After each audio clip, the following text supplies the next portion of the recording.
तो चलिए स्टूडेंट्स, आज आप लोग का स्वागत है 12वीं क्लास में। और 12वीं क्लास में फिर आ गए तुम लोग, ठीक है। तो आज हम लोग 12वीं क्लास का कॉमर्स बात करेंगे। और कॉमर्स में क्या स्टार्ट करने वाले हैं आज हम लोग?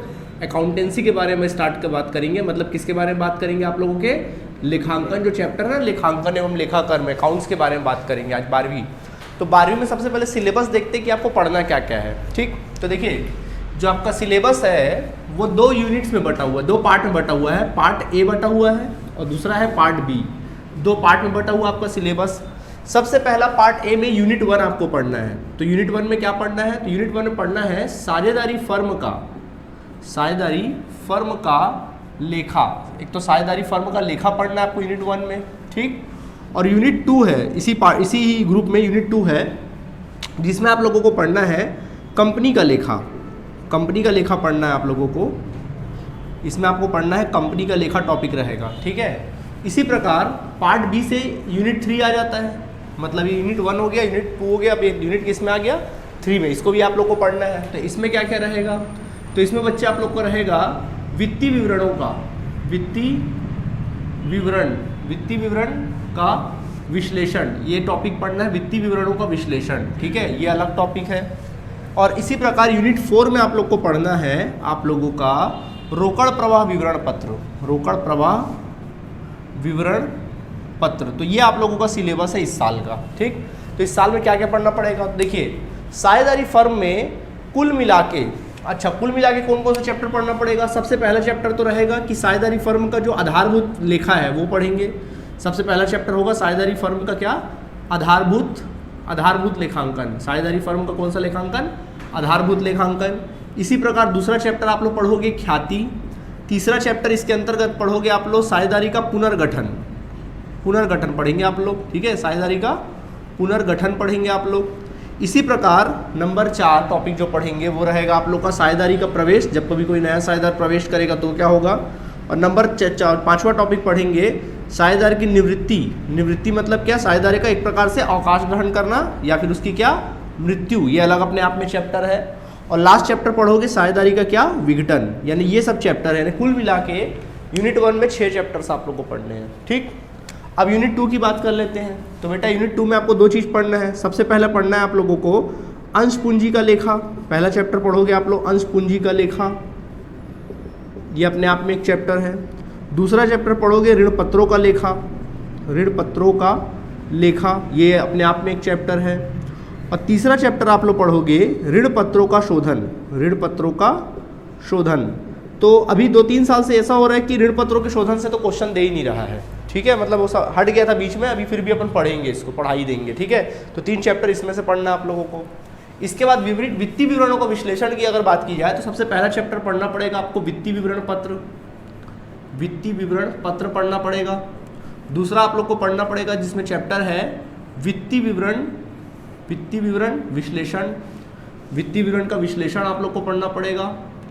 और तीसरा चैप्टर आपको पढ़ना पड़ेगा लेखांकन अनुपात, जो कि एक इम्पॉर्टेंट चैप्टर है। लेखांकन अनुपात आप लोग को पढ़ना पड़ेगा इसमें, ठीक है। और यूनिट तो 3 चैप्टर इसमें से हो गए। अब लास्ट आता है ये वाला चैप्टर, लास्ट चैप्टर। तो इस चैप्टर से आपको पढ़ना है रोकड़ प्रवाह विवरण नाम का एक चैप्टर है, रोकड़ प्रवाह विवरण। इस चैप्टर का नाम है रोकड़ प्रवाह विवरण। तो ये आपको चैप्टर क्या करना पड़ेगा? पढ़ना पड़ेगा। आया बात समझ में कि नहीं आया? ठीक। अब देख लो, यानी कि देखो यूनिट 1, तो यूनिट 1 में से कुल मिला के 35 मार्क्स का पेपर रहेगा। यानी इतना चैप्टर, जो 6 चैप्टर पढ़ोगे ना, जब ये 6 चैप्टर पढ़ोगे तो आपके एग्जाम में इसमें से 35 मार्क्स के क्वेश्चन आएंगे, ठीक। उसी प्रकार इसमें से पढ़ोगे तो इसमें 25 मार्क्स के क्वेश्चन आएंगे। तो देख लो भाई, 6 चैप्टर पढ़ोगे तो 35 मार्क्स के क्वेश्चन, 3 चैप्टर पढ़ोगे, 3 क्या मोटा 2 चैप्टर मान के चलो, 2 चैप्टर पढ़ोगे तो 25 मार्क्स का क्वेश्चन। यानी कुल मिला कितना क्वेश्चन हो गया यहाँ पे? कितने नंबर का हो गया? 60 मार्क्स का पेपर आएगा, ठीक। इस वाले यूनिट से आपका 12 मार्क्स का क्वेश्चन आएगा। कितने मार्क्स का? 12। ये 3 चैप्टर से 12 मार्क्स का क्वेश्चन आएगा। और ये अकेला चैप्टर से कुल मिला के कितने मार्क्स का क्वेश्चन आएगा? 8 नंबर का। यानी कितना हो गया कुल मिला के? 20। तो यानी कि आपका कुल मिला के पेपर जो होगा 60 + 20, यानी कितने नंबर का पेपर होगा? 80 मार्क्स का पेपर होगा, जिसमें 20 नंबर किसका हो गया? प्रोजेक्ट का। आपका प्रोजेक्ट हो गया। इस प्रकार से कितने मार्क्स का पेपर होगा? 100 मार्क्स का पेपर होगा। आया बात समझ में कि नहीं आया? तो सिलेबस दिखाने का मेन मकसद ये है आप लोगों को कि सिलेबस देख के आपको पूरा अंदाजा हो जाता है किसमें हमको कितनी मेहनत करनी है। बताओ किसमें आपको कितनी मेहनत करनी है? कौन सा वाले में? अच्छा, यूनिट 1 में मेहनत करना है। क्यों? 35 मार्क्स का आएगा सर, लेकिन कितना चैप्टर पढ़ना पड़ेगा?